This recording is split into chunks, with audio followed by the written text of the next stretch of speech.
안녕하십니까. 오늘도 우리 아이들에게 들려줄 이야기거리를 고민하는 아빠, 그래서 우리 아이들이 다양한 시각과 올바른 가치관을 만들어가기를 바라는 평범한 아이들의 평범한 아빠, 모래종과 함께하는 오아들의 강화입니다. 지난번에 이제 피 이야기를 하다가 백혈구로 대표되는 이제 인간의 면역 체계 이야기를 이제 오늘로 미뤘었는데요. 그 전에 이제 재밌는 이야기를 하나 더 먼저 들려드리고 시작을 한번 해보도록 하겠습니다. 지난번에 제가 이제 태양계 행성 에피소드의 그 화성편에서 최초로 이제 화성인이 등장한 그 SF 소설 하나를 이제 소개시켜드리지 않았습니까? 이제 우주전쟁이라고 그랬죠. 제목이. 기억이 나실랑가 모르겠네요. 근데 그 소설에서 그 최첨단 무기로 무장한 이 화성인들이 지구를 이제 침공을 하게 되는데, 하지만 이제 결국 지구를 정복하는데 결국 이제 실패를 하게 됩니다. 왜냐? 사실 이제 원작을 읽지 않으신 분들이라도 이제 대충의 그 줄거리는 아마 들어보셨을 것 같은데요. 이 화성에서 날아온 외계인을 물리친 것은 인류의 그 어떤 대단한 현대 과학의 결정체였던 무기가 아니라 바로 세균들이었습니다. 그러니까 이제 화성인들은 그때까지 이제 한 번도 겪어보지 못했던 지구의 세균에 감염이 되어서 모두 이제 죽어버리게 되는, 뭐 그렇게 이제 끝나게 되는 거죠. 특히 이제 우리 인류에게는 사실은 뭐 아무런 해도 끼치지 못하는 아주 눈에 보이지도 않는 이런 세균이 외계인에게는 이제 치명적인 독성으로 작용을 했다, 뭐 이런 건데, 사실 뭐 이 이야기는 바로 이 수많은 세균으로부터 우리의 몸을 보호하고 있는 면역 체계를 설명하고 있는 거죠. 그러니까 외계인을 전멸시킬 정도의 이 엄청난 파괴력을 가진 이 세균이지만, 사실 이제 우리 같은 경우에는 우리의 그 면역 체계가 이렇게 강력한 세균들을 방어하고 있다는 사실을 이야기하는 것입니다.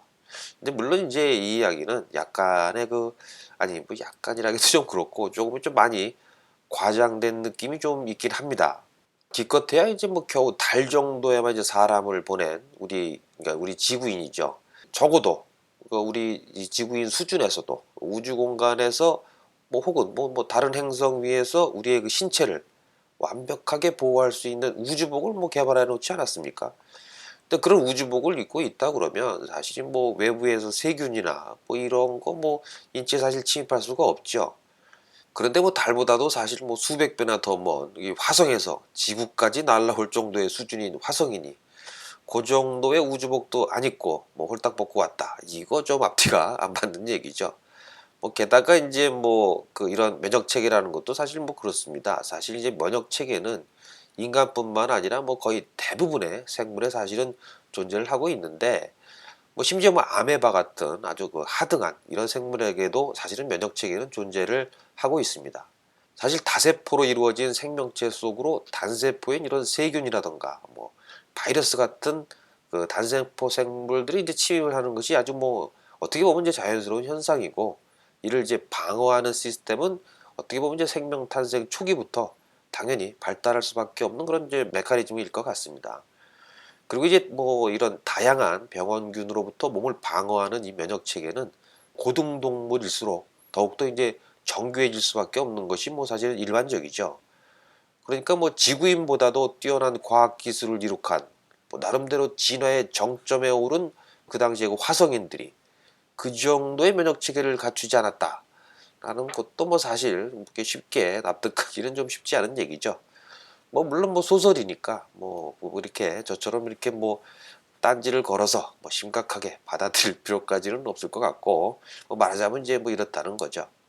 어쨌든 그 인간의 면역 시스템을 이제 모티브로 삼았다는 것 자체가 어찌 보면 꽤 나름 신선한 시도가 아니었나, 뭐 이렇게 한번 생각을 해볼 수 있을 것 같습니다. 자, 그럼 이제 본격적으로 우리의 그 인체의 면역 체계에 대해서 한번 알아보도록 하겠습니다. 일단 백혈구, 그러니까 뭐 화이트 블러드 셀이라고 그러죠. 요거로 대표되는 우리의 그 면역 시스템에 관해서는 이게 뭐 한 세포는 한 20개 정도가 넘고, 또 그 세포들 간의 상호작용도 이제 사실은 매우 복잡합니다. 그래서 이제 그거를 좀 압축을 해서 제가 오늘은 좀 간단하게 설명을 좀 해드리도록 하겠습니다.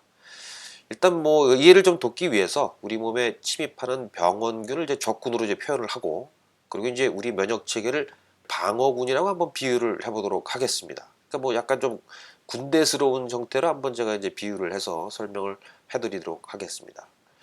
자, 이제 우리 방어군에서 가장 많은 비율을 차지하면서 또 가장 바깥쪽 그 외곽을 지키는 것이 바로 대식세포와 호중구입니다. 제가 이제 지난번에도 이제 대식세포에 대해서는 간단히 설명을 좀 드리긴 했었는데 뭐 어쨌거나 이제 이 둘을 합하면 전체 백혈구의 한 60% 이상이 되는데 우리가 이제 대충 백혈구 하면 떠올리는 모습이 바로 이 두 개의 그 대식세포와 호중구 요 둘의 모습이 뭐 제일 가장 그 대표적이고 또 뭐 이렇게 된다고 볼 수 있을 것 같습니다. 그 대식세포와 호중구는 그 혈관 속을 떠다니면서 인체 그 구석구석을 이제 순찰을 하는 거죠. 순찰을 쭉 이제 하게 되는데 그 중에 이제 호중구는 활동력이 좀 왕성해서 이리저리 이제 돌아다니는 데 비해서 대식세포는 좀 덩치도 좀 크고 그리고 이제 엉덩이도 좀 무거워서 주로 이제 어떤 그 한 곳에 짱 박혀 있는 경우가 좀 많죠. 자, 그럼 이제 드디어 적군이 이제 쳐 들어옵니다. 여기서 이제 적군이라고 그러면 뭐 세균이죠. 보통 이제 박테리아라고도 이제 하긴 하는데 물론 이제 이 박테리아 외에도 뭐 바이러스라든가 뭐 기생충 뭐 이런 것들도 있긴 합니다만 요 이야기는 이제 제가 이제 조금 이따 다뤄보기로 하고 일단 우리의 적군을 그 주적을 박테리아로 이제 가정을 해보도록 하겠습니다. 자, 일반적으로 이제 박테리아의 평균 크기는 1 마이크로미터 그러니까 이제 100만 분의 1미터 정도 요 정도의 이제 크기를 갖고 있죠. 되게 작죠. 아주 작은 놈이긴 하지만 그렇다고 이제 이게 뭐 피부를 막 뚫고 들어온다거나 뭐 그 정도의 사이즈는 또 아닙니다.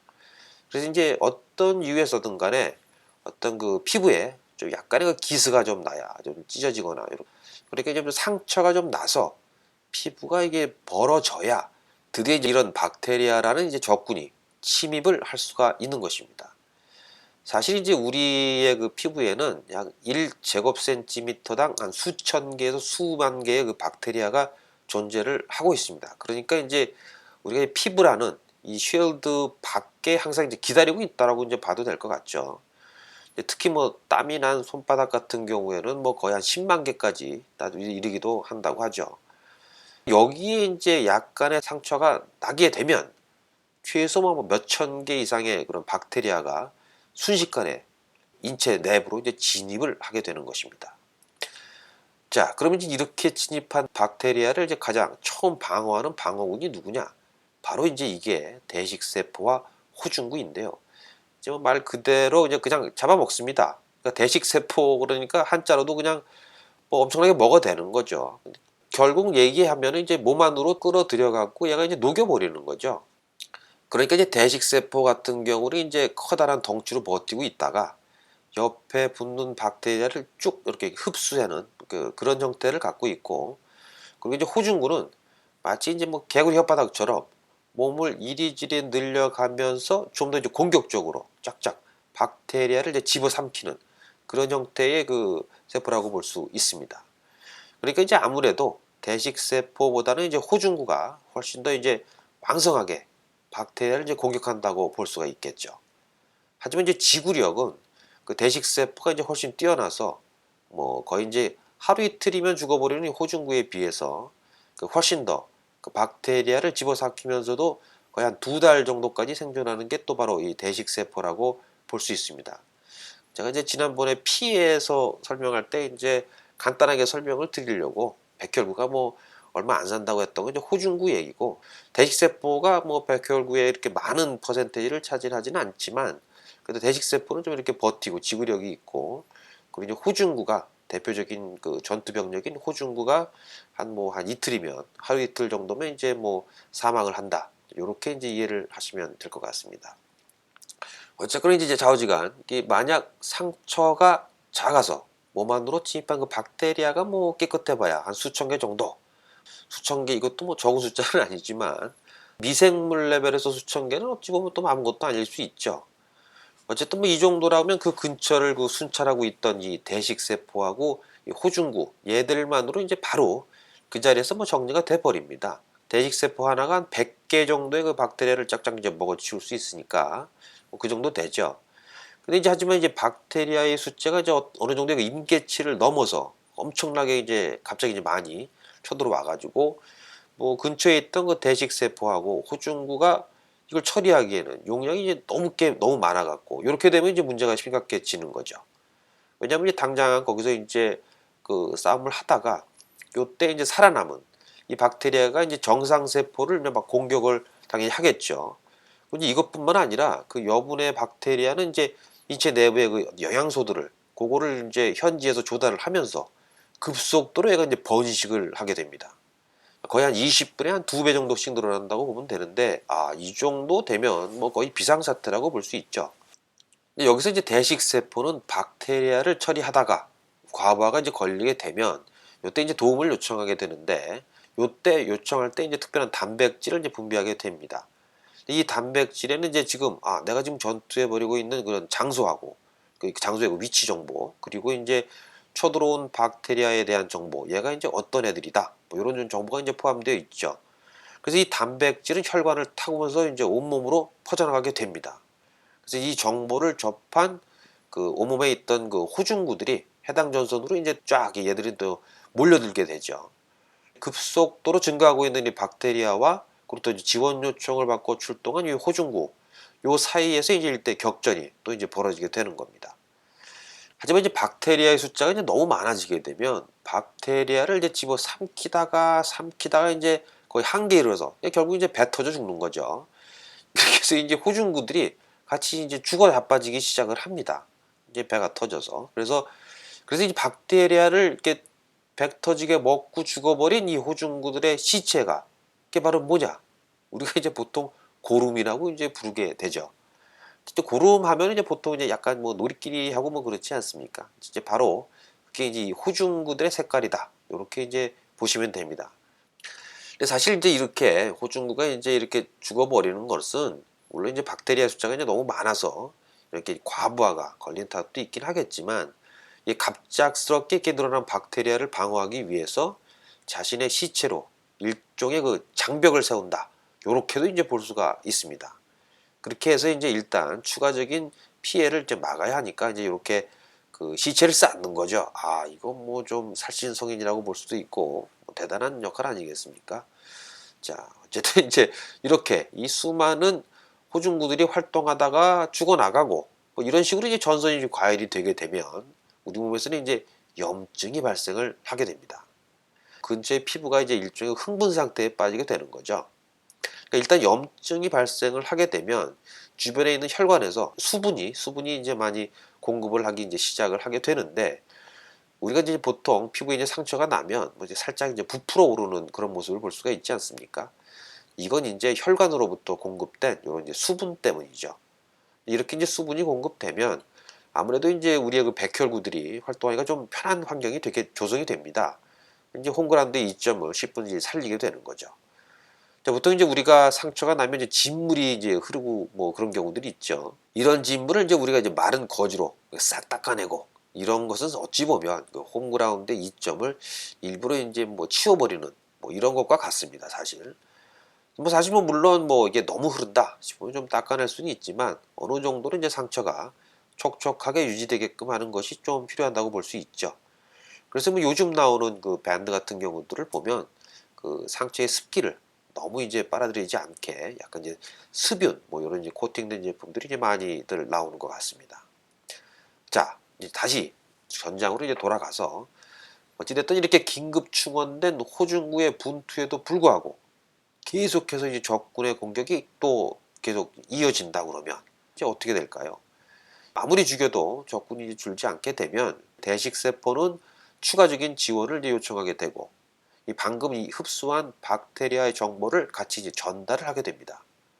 이 요청은 이제 주로 이제 인체 말단에, 특히 이제 점막 부위에 분포되어 있는 그 수지상 세포라는 놈에게 전달을 하게 됩니다.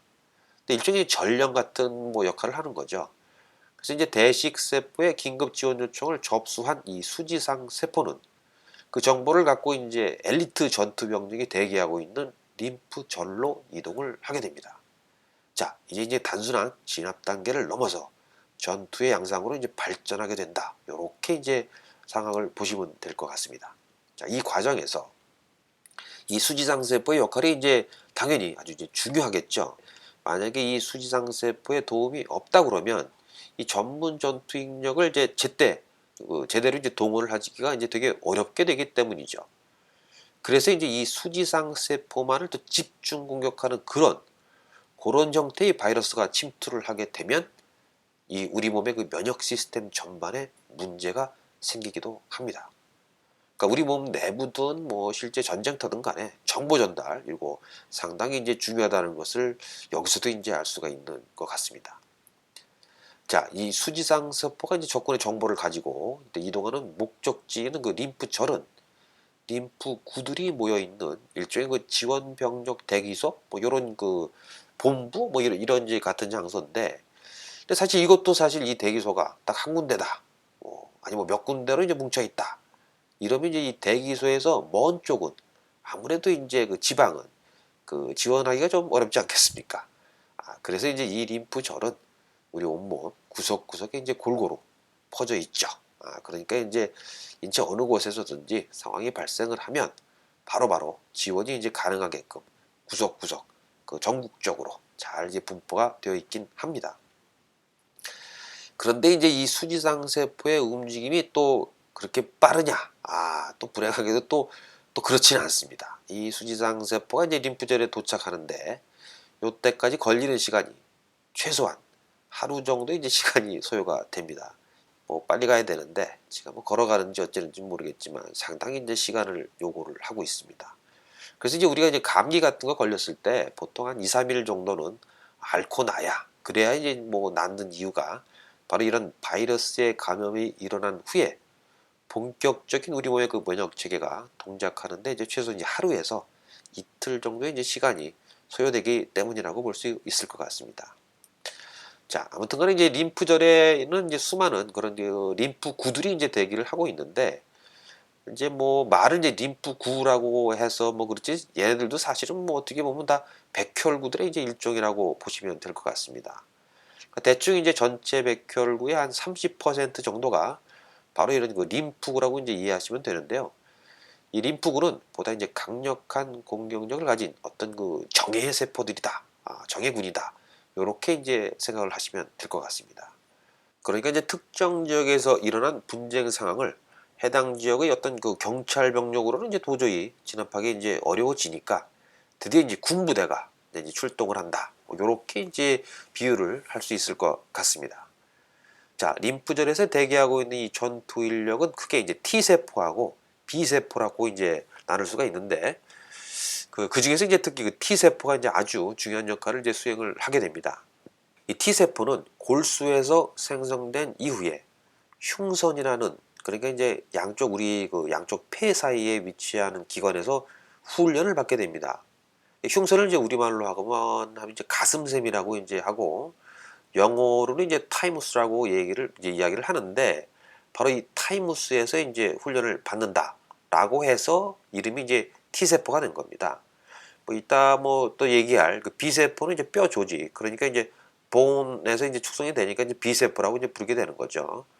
자, 아무튼 간에 이제 이 T세포는 흉선에서 이제 훈련을 받으면서 그 엘리트의 그 전투원으로 이제 성장을 하게 되는데, 뭐 사실 뭐 이 훈련이라는 게 뭐냐면 적을 제대로 식별하고 공격할 수 있는 능력을 배양하는 그런 훈련소입니다. 이제 T세포는 호중구나 뭐 대식세포처럼 세균을 이제 자기 몸 안으로 끌어들여서 소화시키는 이런 방식 대신에 직접적으로 그 해당 세균을 파괴할 수 있는 어떤 독소 물질을 내뿜는, 되게 공격적이죠 이거는, 내뿜는 방식을 사용을 하게 됩니다. 훨씬 더 효과적인 방법이기도 하고요. 그렇지만 이제 그만큼 위험도도 이제 높다고 볼 수 있죠. 만약에 이제 아무렇게나 이 독소 물질을 이제 뭐 여기저기 뿜뿜 뿜어내다가는 그 정상적인 인체의 세포들까지도 이제 파괴를 할 수가 있으니까 좀 어떻게 보면 이제 위험성도 좀 갖고 있다고 볼 수 있을 것 같습니다. 그러니까 즉 이 T세포는 흉선에서 정상세포와 비정상세포를 이제 구분하는 그런 능력을 이제 훈련을 받게 됩니다. 그리고 이제 만약 그 훈련을 이제 통과하지 못하면 어떻게 되느냐? 그 T세포는 림프절로 이동하지 못하고 제대로 이제 훈련소를 통과를 못하는 거죠. 그래서 자대 배치를 못 받고 그대로 이제 죽어버리게 됩니다. 그러니까 이제 이 혹독한 훈련 과정을 이제 거친 그 소수정예의 병력이 바로 이제 T세포다라고 이제 볼 수가 있는데, 이게 대충 그 전체 T세포의 한 4분의 1 정도가 성공적으로 이제 훈련 과정을 수료하고 림프절로 이동하게 됩니다. 그러니까 25% 정도의 수료율이라고 그러면 거의 뭐 네이비실 정도의 그 맞먹는 네이비실 정도의 그 수료율과 맞먹는 정도라고 볼 수 있죠. 엄청나게 이제 정예라고 볼 수 있을 것 같습니다. 어쨌든 이렇게 이제 림프절에서 대기하고 있던 이 T세포는 이 수지상세포로부터 적군의 정보를 얻게 되고 그 적군을 이제 효과적으로 처리할 수 있는 독소 물질을 이제 다 준비를 하게 됩니다.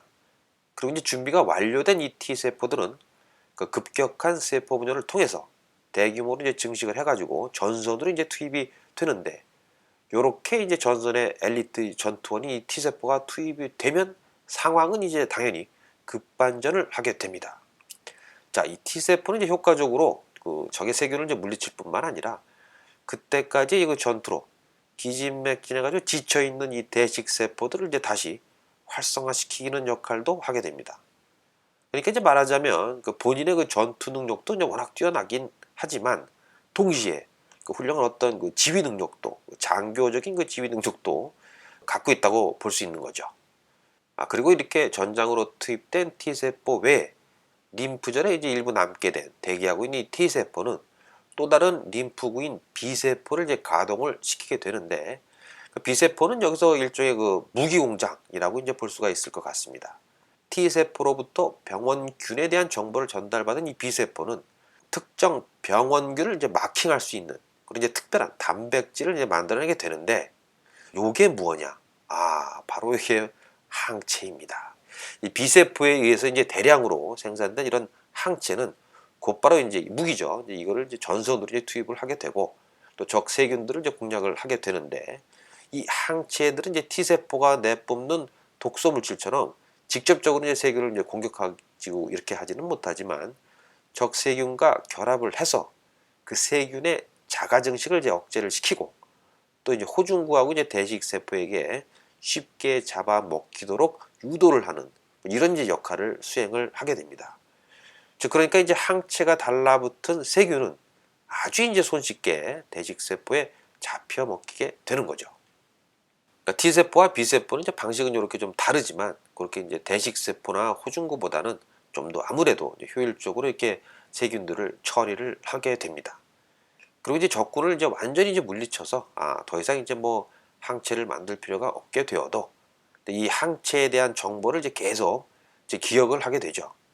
그래서 이렇게 이제 예전에 한번 그 침입한 세균에 대한 항체 정보를 이제 보유하고 있는 이런 세포들을 이제 메모리 세포라고 이제 부르게 되는데 나중에 이제 다시 동일한 이런 세균들이 침입을 하면 이런 그 메모리 세포들이 이제 빠르게 반응을 해서 순식간에 이제 엄청난 항체들을 이제 확 생성을 하게 됩니다.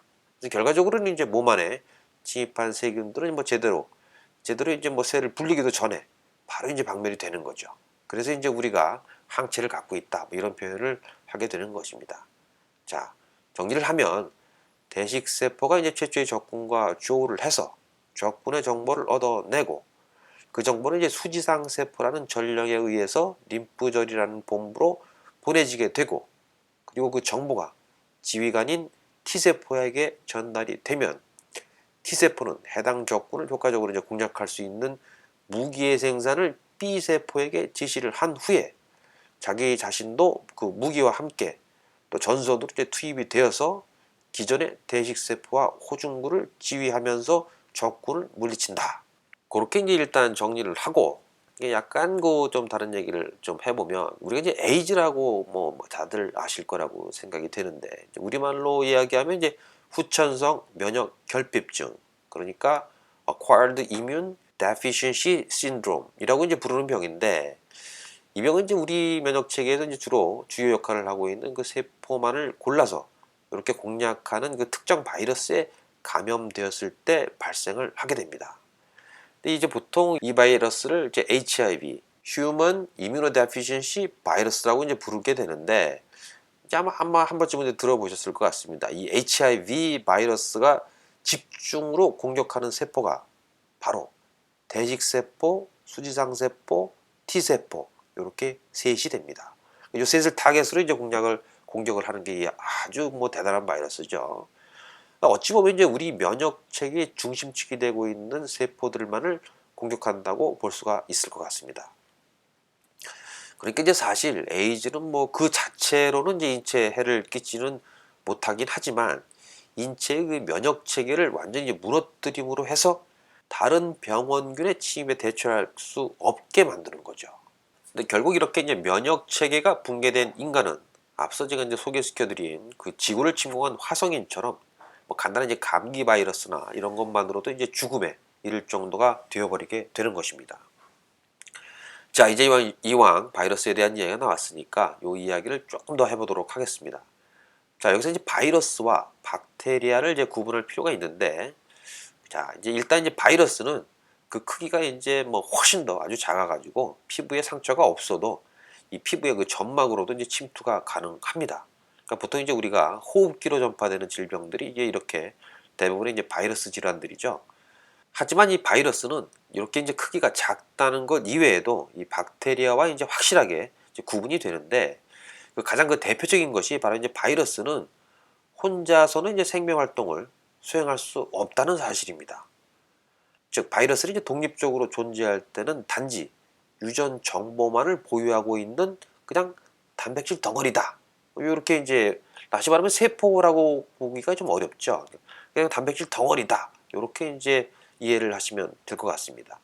그래서 뭐 이것 때문에 사실은 이제 바이러스를 무생물로 이제 분류하는 그런 학자들도 또 있다고 하긴 합니다. 이렇게 이제 무생물에 가까운 바이러스가 이런 살아있는 세포와 융합을 하면서 이제부터 이제 본격적으로 활동을 이제 시작을 하게 되는데, 자, 일단 이제 바이러스는 자기가 좋아하는, 그러니까 이제 자기가 자기를 이제 손쉽게 증식시킬 수 있는 적절한 그 세포들에 들러붙게 됩니다. 그리고 이제 그 세포 안으로 이제 침입을 해서 그 세포의 유전 정보를 자신의 유전 정보로 이제 전부 바꿔버리게 됩니다. 그리고 이제 그 세포가 갖고 있던 영양 성분을 사용을 해서 자신의 그 유전 정보를 이제 대량으로 이제 복사를 하게 되죠. 근데 바이러스는 이제 유전 정보 자체라고도 볼 수 있으니까 이런 이제 복사된 유전 정보는 결국 이제 대량의 바이러스다. 다시 말하면 세포를 이용해서 바이러스가 증식한 결과를 이제 가져오게 되는 것입니다. 이 증식된 이 바이러스들이 세포 밖으로 터져 나오게 되고 그 과정에서 그 세포는 이제 죽어버리게 되는 거죠. 자, 우리 몸의 이제 면역 체계는 바이러스 자체에 대해서는 사실 대처를 하고 있진 않습니다. 일단 그 살아있는 세균이 아니라 무생물인 그 유전 정보일 뿐이라고 보면 되는 거죠. 그래서 이제 바이러스가 특정 세포와 결합한 후에 그 세포에서 이제 추가 바이러스가 터져 나오기 전에 그 과정이 있을 때 그때 그 세포를 죽여버리는 방식으로 우리 몸은 이제 대처를 하게 되는데, 자, 보통 이제 우리가 그 항바이러스제라고 하면 사실은 이게 이제 바이러스 자체를 죽이는 약이 아니라 이렇게 바이러스가 침투한 세포가 추가 바이러스를 생산하지 못하도록 요거를 이제 억제하는 그런 약을 이제 의미하게 되는 것입니다. 근데 사실 이제 항바이러스 약품은 그렇게 뭐 그다지 많이 개발되어 있는 것 같지는 않습니다. 이 바이러스가 이제 세포와 결합했을 때 나타나는 증상이 그야말로 제각각의 경우가 워낙 많아서 그 모든 경우에 그 효율적으로 대처할 수 있는 그런 약품을 사실 이제 만든다는 게 이제 아주 어렵기 때문이죠. 뭐 가장 대표적인 바이러스 질환이 이제 바로 감기라고 볼 수가 있는데요.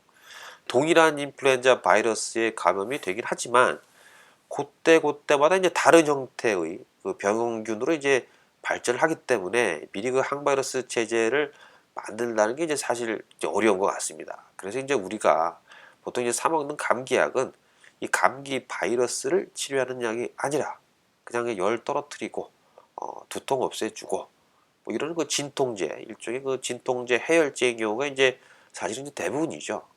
근데 뭐 그렇다고 이게 뭐 아무 효과가 없느냐? 그렇게 얘기할 수는 없죠. 왜냐면 이제 우리 몸의 그 면역 체계가 본격적으로 이제 동작하기 위해서는 사실 이렇게 대식 세포에서 확보한 정보가 수지상 세포를 통해서 T세포로 전달이 되고 또 이 정보를 활용해서 항체를 만들어내는 이런 이제 일련의 과정이 이제 필요하게 되는데, 뭐 사실은 이 과정이 빠르면 하루, 또 길게는 이제 며칠의 이제 시간이 필요하게 되는 거죠. 그래서 이제 보통 우리가 이제 감기에 걸렸을 때 2, 3일 정도는 뭐 알타가 낳고 뭐 이런 이유가 이제 이런 이유죠. 그런데 이 면역 시스템이 본격적으로 발동하기까지의 그 약간의 그 공백 기간, 그러니까 그 2, 3일, 요 동안은 이제 어쩔 수 없이 인체의 그 정상 세포가 다수 이제 당연히 공격을 이제 받게 되지 않겠습니까? 바로 요때 이 피해를 조금이라도 이제 경감시키는 것이 바로 이제 이런 해열제, 진통제라고 이제 볼 수 있을 것 같습니다. 그러니까 즉 이제 우리가 먹는 감기약은 우리 몸의 면역 시스템이 본격적으로 가동되기까지의 그때까지의 시간을 좀 벌어주는 그 저지 역할을 하는 그런 역할을 한다고 이제 보면 될 것 같습니다. 또 이제 비타민 C 같은 경우에는 이제 바이러스에 감염된 세포가 자기 내부에서 바이러스를 증식하는 것을 좀 억제하는 그런 효과가 있다고 합니다. 그래서 이제 비타민 C를 많이 섭취를 하면 감기를 이제 예방할 수 있다고 이제 하는 거죠. 자, 이런 이제 감기나 에이즈 같은 이런 바이러스 질환이 아닌 그런 이제 세균성 질환은 대부분 이제 피부에 난 상처 때문에 이제 발생을 하게 됩니다. 이제 세균은 이제 덩치가 커서 정상적인 피부를 이제 통과하지 못한다고 말씀드렸지 않습니까? 그래서 이제 일단 상처가 나야 되죠. 이렇게 이제 피부에 난 상처로 침입한 세균과 싸우는 그런 이제 우리 몸의 면역 체계를 도와주는 가장 효과적인 방법이 무엇이냐? 그것은 바로 상처가 난 즉시 소독을 하는 것입니다. 소독이라면 뭘까요? 이제 말하자면 이제 세균을 죽이는 걸 이제 소독이죠. 근데 상처가 난 즉시 그 부위를 소독을 하게 되면 최초의 접근의 숫자를 이제 확 줄여줘서 아무래도 이제 초기 진압이 가능해지게 되니까 다시 말하면 이제 크게 덧나지 않는다는 거죠. 하지만 이제 소독약에는 이제 여러 종류가 있고 또 이제 그 소독약들을 이제 적절하게 사용하는 것이 되게 중요할 것 같습니다. 예전에는 우리가 이제 과산화수소수를 이제 많이 사용을 했었는데요. 이거 뭐 나이가 좀 있으신 분들은 아마 기억이 나실 겁니다. 왜 이렇게 상처에다가 이게 뿌리면 막 거기서 뭐 거품 툭 나고 뭐 이랬던 약인데 그 이제 엄청 따갑죠. 근데 이 과산화수소수는 이제 소독력이 이제 되게 강력해서 이게 뭐 세균만 죽이는 게 아니라 이 정상세포도 사실 뭐 엄청나게 많이 파괴를 시키기 때문에 요즘은 사실은 뭐 거의 사용을 하고 있지 않는 것 같습니다. 게다가 이제 과산화수소가 효과를 발휘하려면 어느 정도는 이제 고름 같은 게 좀 있어야 되는데 이 과산화수소가 뭐 말 그대로 이제 산소가 과다하게 들러붙어 있는 수소 뭐 이런 뜻 아니겠습니까? 산화된 수소 뭐 이렇게 되는 거죠. 근데 이 과산화수소가 이제 호중구 안에 그 특별한 효소를 만나게 되면 과다하게 들러붙어 있는 산소 분자가 분리가 이제 되게 되는데 이게 말하자면 활성산소가 되는 것입니다. 그리고 이제 이 활성산소가 바로 또 소독작용을 또 발휘하게 되는 거죠. 근데 여기서 이제 호중구 안의 효소와 반응하려고 그러면 호중구의 그 세포벽이 이제 파괴되어야만 되겠죠. 호중구가 파괴되었다는 얘기는 어느 정도 이제 전투가 벌어져서 결국 이제 호중구의 시체가 이제 여기저기 나 자빠져 있어야 된다. 뭐 이런 상태야만 이제 가능하다라고 이제 볼 수 있죠. 그러니까 시체를 이용해서 이 과산화수소수가 이게 이제 활성산소를 만들어내갔다. 뭐 이렇게 되는 거죠. 즉 상처가 난 후에 어느 정도 이제 시간이 흐른 다음에야 이제 드디어 소독 효과를 좀 뭐 나름대로 기대할 수 있는 것이 바로 이 과산화수소라고 볼 수 있을 것 같습니다. 예전에는 뭐 상처가 좀 나도 뭐 금방금방 이제 병원 가기가 좀 힘들고 또 이제 그러다가 상처도 이제 커지고 뭐 그러니까 보다 좀 강력한 그런 이제 소독력이 좀 필요하게 됐고 뭐 이런 그 등등의 이유로 아마도 이 과산화수소가 예전에 이제 많이 사용된 게 아닌가 뭐 이런 생각이 좀 듭니다. 하지만 이제 말씀드린 것처럼 요즘은 이제 뭐 병원도 뭐 동네마다 다 있고 그리고 뭐 위생관념들도 이제 많이 높아졌기 때문에 상처가 나면 이제 바로바로 치료하고 그러니까 이제는 뭐 거의 그 사용하지 않는 그 옛 시대의 그런 소독약이라고 볼 수 있을 것 같습니다.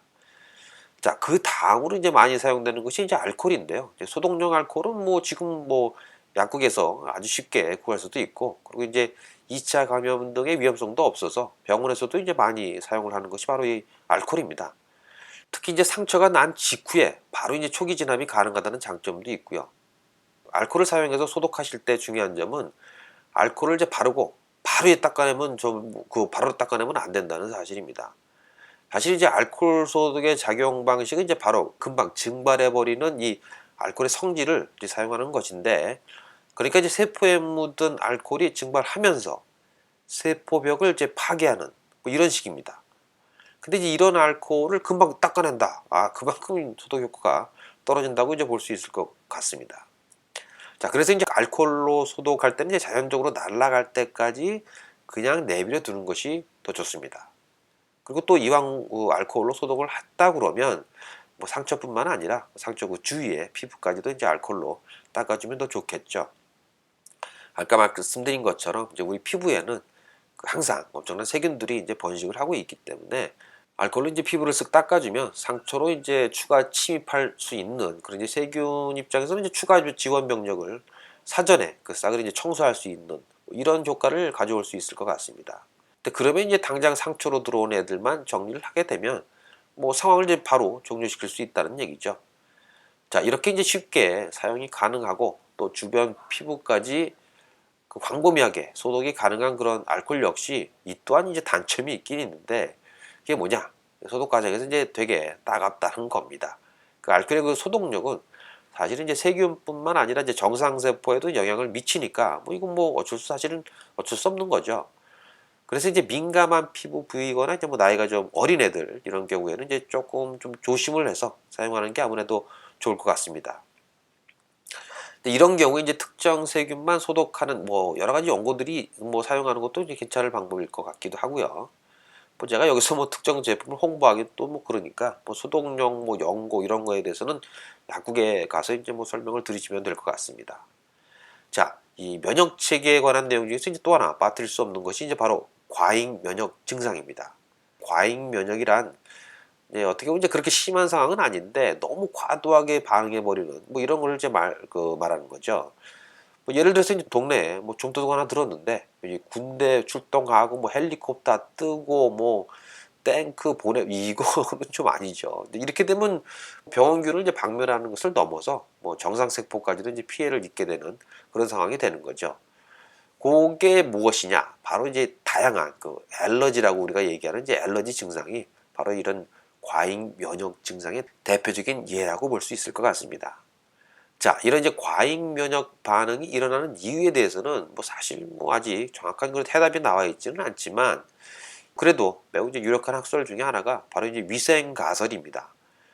그러니까 이제 즉 우리 몸의 면역 체계는 1만 년 전과 사실은 그다지 차이가 없었는데 우리 주변의 환경은 1만 년 전과는 너무나도 많이 이제 달라졌다는 이야기죠. 그러니까 1만 년 전에 그 면역 시스템의 이제 주적은 무엇이었을까요? 네, 바로 기생충이었습니다. 그러니까 이제 뭐 아무래도 먹는 거라든가 뭐 이런 게 이제 깨끗하지 않았으니까 어쩔 수 없었겠죠. 하지만 뭐 사실 요즘은 어떻습니까? 자, 이제 예전에 사실 이제 뭐 제가 어렸을 때는 이제 동네 공터에서 그 아이들한테 이제 기생 좀 지저분한 얘기지만 아이들한테 이제 기생충약 먹이고 그 자리에서 이제 뭐 똥꼬에서 기생충 쫙쫙 뽑아내고 뭐 그랬던 거가 기억이 있습니다. 요즘 애들은 근데 사실 요즘 애들은 뭐 기생충이라는 걸 잘 모르고 살죠. 어렸을 때 뭐 구충제 좀 한두 개씩 정기적으로 먹어주면 뭐 끝 아닙니까? 이제 그렇게 이제 기생충이 이제 없어진 요즘 기생충에 대비해서 뭐 구축된 우리 그 몸의 면역 시스템은 이제 제대로 힘쓸 곳이 없어진 셈이 되는 거죠. 결국 이렇게 이제 힘이 남아 돌다가 이게 뭐 아주 별것도 아닌 꽃가루나 뭐 어떤 화학 물질 등이 이제 들어왔을 때 이 불필요하게 과잉 반응을 이제 일으키게 된다는 거죠. 자, 그 증거로 이제 이런 그 알러지 증상이 사실은 좀 시골보다는 좀 도시가, 그리고 이제 후진국보다는 선진국에서, 다시 말하면 이제 위생 상태가 더 좋을 것 같은 그런 환경에서 더 빈번하게 나타나고 있다는 것을 이제 들고 있긴 하죠. 그러니까 이제 너무 깨끗하게만 사는 것도 결코 좋은 것은 아니다. 뭐 이렇게 얘기할 수가 있는데, 결국 어찌 보면 이제 뭐 중용이 중요한 거 아니겠습니까? 중용. 피와 관련된 면역 체계 하나만 이제 더 말씀을 드리고 그리고 이제 끝내도록 하겠습니다. 피에는 이제 혈액형이 있지 않습니까? 이제 서로 이제 다른 피를 섞으면 엉겨버리기 때문에 같은 혈액형끼리만 수혈을 하죠. 근데 이제 이렇게 다른 혈액형끼리 이제 뭉치는 원인 또한 바로 그 면역 시스템 때문에 그렇습니다. 예를 들어서 이제 A형 혈액이 B 혈액에 섞이게 되면 마치 이를 병원균과 같이 취급을 하게 된다는 사실이죠. 물론 이제 혈액 전체가 그렇게 되는 것은 아니고 적혈구만 이제 그렇게 취급을 하게 됩니다. 하지만 뭐 적혈구가 전체 혈액의 대다수니까 결과는 뭐 같은 얘기죠. 그런데 이제 여기서 이제 O형 같은 경우에는 이제 다른 혈액형과는 다르게 항원 반응이 없기 때문에 다른 그 혈액형에도 수혈이 가능하다. 이렇게 이제 우리가 많이들 배웠죠. 네, 근데 사실은 요즘은 이제 뭐 아주 특별한 상황이 아니고서는 같은 혈액형끼리만 수혈하는 것이 이제 원칙이라고 합니다. 그러니까 이제 항원 반응이 없다고 해도 A형인 사람에게 이제 O형의 피를 그렇게 이제 수혈하는 경우는 사실 이제 거의 없다는 사실이죠, 요즘은. 자, 이왕 이제 혈액형 얘기가 나왔으니까 말인데, 그 혈액형을 이제 기반으로 하는 성격 분석 뭐 이런 거 대해서 이제 많이들 알고 계시죠. 그러니까 뭐 재미삼아 한두 번째 아마 들어보셨을 것 같습니다. 예를 들어서 뭐 A형은 소심하고, 뭐 B형은 좀 개인주의자고, 그리고 뭐 O형은 뭐 호탕하다. 그리고 이제 AB형은 좀 나름 4차원적이다. 뭐 대충 이렇게 구분을 하는데, 이게 뭐 사실 당연히 이제 혈액형 성격 분석이 뭐 이거는 100% 사실 이제 구라입니다. 이게 뭐 사실은 아무런 신빙성도 없는 그런 이론이죠. 물론 이제 뭐 그저 뭐 별자리 운세 보듯이 재미삼아 한두 번 보는 것이야 뭐 상관이 없겠습니다만, 근데 문제는 근데 여기서 그치지 않는다는 겁니다. 이제 원래 이 혈액형을 기초로 하는 성격 분석은 이제 과거에 그 나치 시절에 그 독일에서 이제 발생했던 그 우생학, 이 우생학을 그 기원으로 하고 있기는 합니다. 그러니까 이제 ABO로 이제 표시되는 요 혈액형은 민족마다 뭐 약간씩 그 통계가 좀 다르게 나타나는데, 예를 들어서 이제 우리나라 같은 경우에는 사실 뭐 거의 차이가 없긴 하지만 어쨌든 뭐 A형이 가장 좀 나름대로 이제 많은데 비해서 영국 같은 경우에는 이제 O형이 가장 많습니다. 그리고 이제 전 세계적으로도 이제 AB형은 뭐 그렇게 이제 그다지 많지는 않아서 대부분 한 5% 안팎이지만, 근데 이제 우리나라만은 좀 신기하게 한 10% 정도가 넘죠. 이렇게 이제 국가별로 혈액형 분포가 이제 다르게 나타나자, 그러니까 이제 당시 그 독일 민족의 우수성을 강조하고 싶었던 이 독일 학자들이 혈액형을 갖고 이제 뭔가 다른 민족과는 이제 우리 독일 민족이 뭔가 좀 특수하다, 이런 걸 이제 찾아내려는 그런 이제 시도를 하게 되는데, 그게 바로 이제 우생학의 시작이었습니다. 이제 물론 이제 당연하게도 이런 시도는 뭐 결국 뭐 이렇다 할 만한 결론을 이제 얻지 못하고 그냥 뭐 흐지부지 되고 말았죠. 그런데 이제 그때 독일에서 이제 공부하고 있었던 한 일본인이 그 우생학을 일본으로 가져오게 됩니다. 거기에 이제 영향을 받은 요 일본 학자가 대충 한 300명 정도의, 많지도 않죠, 한 300명 정도의 데이터를 기초로 혈액형에 대한 그 기질 연구라는 이제 논문을 이제 발표하게 됩니다. 이제 바로 이것이 이제 혈액형 성격 분석의 기초가 되게 되는 거죠. 당연히 이제 이 논문, 대단한 게 아니고 역시 이제 쓰레기 취급을 받게 되죠. 근데 이제 재밌는 게, 요거를 이제 한 작가가, 그러니까 뭐 소설가쯤 되겠죠, 요 작가가 흥미 위주의 책으로 편집을 해서 발간을 했는데, 이게 그냥 인기를 끌게 되면서 사실은 지금에 이르게 된 것입니다. 그러니까 이제 전 세계에서 혈액형 성격학을 믿는 나라는, 아니 뭐 사실 뭐 그런 게 있다는 것 자체를 알고 있는 나라는 일본, 그리고 이제 우리나라, 요거밖에 이제 없는 상황이고, 뭐 외국에서는 사실 뭐 이런 학설의 존재 자체도 알지 못하는 경우가 대부분이죠. 이게 심지어 뭐 자신의 그 혈액형을 알고 있다는 사실조차도 되게 좀 신기하곤 합니다, 외국인들한테 물어보면. 더 나아가서 이제 독일 같은 경우는 이제 뭐 혈액형을 이제 물어보고 이렇게 하면, 이 친구가 뭐 인종차별적인 뭐 그런 사상, 그러니까 이제 뭐 우생각 같은 것을 이제 신봉하는 게 아닌가 하고 이제 의심을 받기까지도 한다고 합니다. 그 상황이 이러니까 사실 뭐 혈액형 그 성격학이라는 것은 이건 뭐 재미로라도 좀 듣기가 좀 거시기한 뭐 그런 게 아닌가 하는 생각이 좀 드네요. 자, 지금까지 이제 마치 잘 완전히 그 조직된 그런 이제 군대와도 같은 우리 몸의 면역 체계에 대해서 알아보았습니다. 사실 이제 그 내용을 깊게 이제 파고 들어가면 제가 이제 오늘 말씀드린 것보다 훨씬 더 복잡하고 당연히 정교한 시스템이 이제 나오긴 합니다만, 우리가 이제 그 내용을 전부 다 알 필요까지는 없을 것 같고, 이제 그래도 이제 혹시 우리 아이에게 이제 상처가 났을 때 그걸 이제 소독해 주면서 왜 이 따가운 약을 네가 이제 참고 발라야 되는지, 그 이제 왜 상처 근처의 세균을 확실히 죽여줘야 되는지 요 정도는 이제 설명해 주면 좀 재밌지 않을까 이런 생각이 들게 됩니다. 자, 그럼 다음 시간에 뵙도록 하겠습니다. 감사합니다. 강함이었습니다.